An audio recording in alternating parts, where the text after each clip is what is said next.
morning, viewer. Welcome to our Fosak TV USA. Here's the breaking news. In any war, there are units that distinguish themselves and others that become symbolic of failure. The 331 1st Girls Parachute Regiment had high hopes of being the first, but now represents the disintegration of Russia's plan for a quick war. The regiment's commanding officer, Colonel Sergei Sukharev, was killed in Ukraine on 13 March and was awarded the Hero of the Russian Federation Medal. At his funeral, Deputy Defense Minister General Yuri Sadavenko said the colonel lived for the future of our people, a future without Nazism.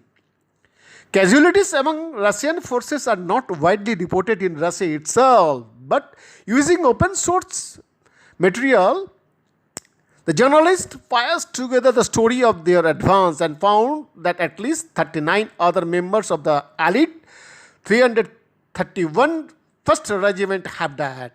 The men were part of a column that advanced into Ukraine from Belarus, led by Russia's airborne forces, known by the acronym VDA. Their presence underlined the priority of their objective, advancing on the capital Kyiv. That advance swiftly got drawn into a destructive settlement in districts on the outskirts of Kyiv, which soon became synonymous with the visions of the word Bucha, Irpin, and Hostomel. The men 331 first regarded themselves as the peak of Russia's army. In a video posted online last May, a general tells soldiers of the 331 1st Parachute Regiment that they are the best of the best. The unit served in the Balkans, Chechnya, and the 2014 Russian intervention in the Donbas region of Ukraine, and regularly took part in Red Square parades in Moscow. The 331 1st was also a showcase of Russia's policy of replacing national service soldiers with contractniki professionals under contract. It is understandable why the generals should have given it an important role in the invasion. From early March, reports began to circulate of deaths in the 331 1st. It took time for bodies to be returned to Kostroma, the community where it is based 300 km northeast of Moscow. As the funeral started, an anguished conversation began playing out on social media. Memorial walls on Vkontakte, the Russian equivalent of Facebook, pledge eternal memory and feature pictures of candles. A woman who says she was the wife of Warrant Officer Sergei Lovachev writes, "Sorozo, my most reliable, loving and caring husband, now you are in heaven and you will protect us from there. You will always live in our hearts and you will forever be a real hero to me." Although many posts appear to accept Kremlin explanation that the war is being waged against Ukrainian fascists, some also display anxiety about the lack of reliable information. On the memorial wall for Sergeant Sergei Doganov, the one woman wrote, "Nobody knows anything. The 331st Regiment is disappearing almost every day.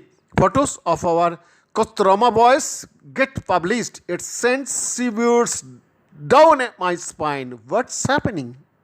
When will this end? When will people stop dying?"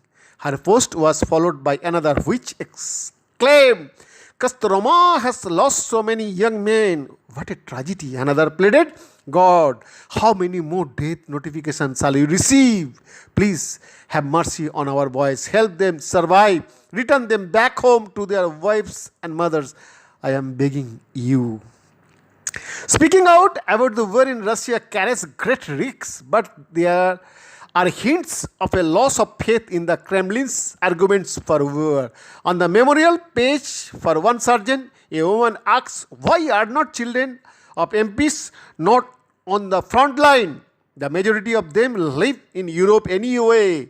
Ordinary boys are dying for no good reason. Another uses an expletive to describe President Vladimir Putin and goes on to say that by deciding to play war, he was sent thousands of guys to die. For the most part, though, those reacting on social media remain true to the official narrative.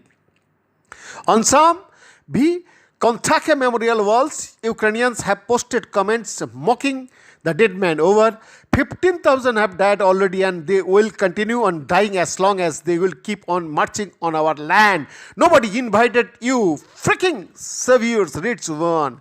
Alexander, go away, you bloody Nazi. A Russian responds to another mocking post. Our soldiers are real heroes. Russians have never killed civilians, not children, which is something you cannot say about Ukrainians.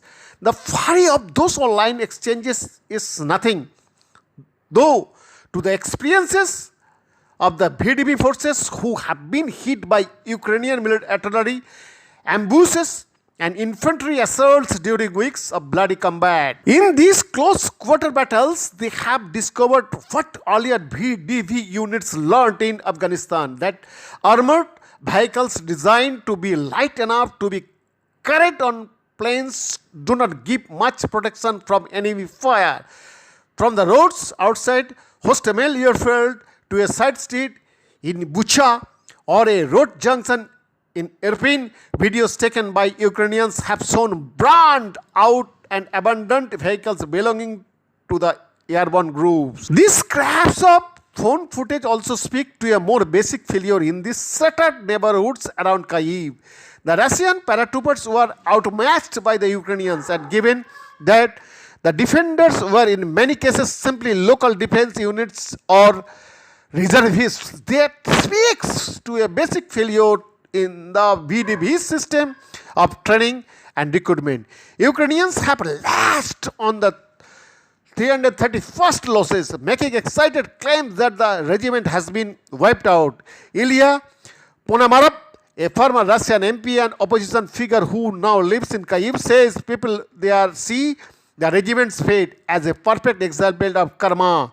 During the 2014 fighting in the Donbass, the 331st was held responsible by Ukrainians for killing hundreds of Ukrainian soldiers at Ilovasik in breach of the ceasefire agreement. However, while the regiment has suffered considerable, Ukrainian claims that they have been wiped out are an exaggeration. It is likely, though, that the 331st Parachute Regiment may have been withdrawn from Ukraine recently. Certainly, unidentified elements of the VDB task force to which it belongs were filmed on 29th March, falling back into Belarus. Beyond the report for Shakti USA.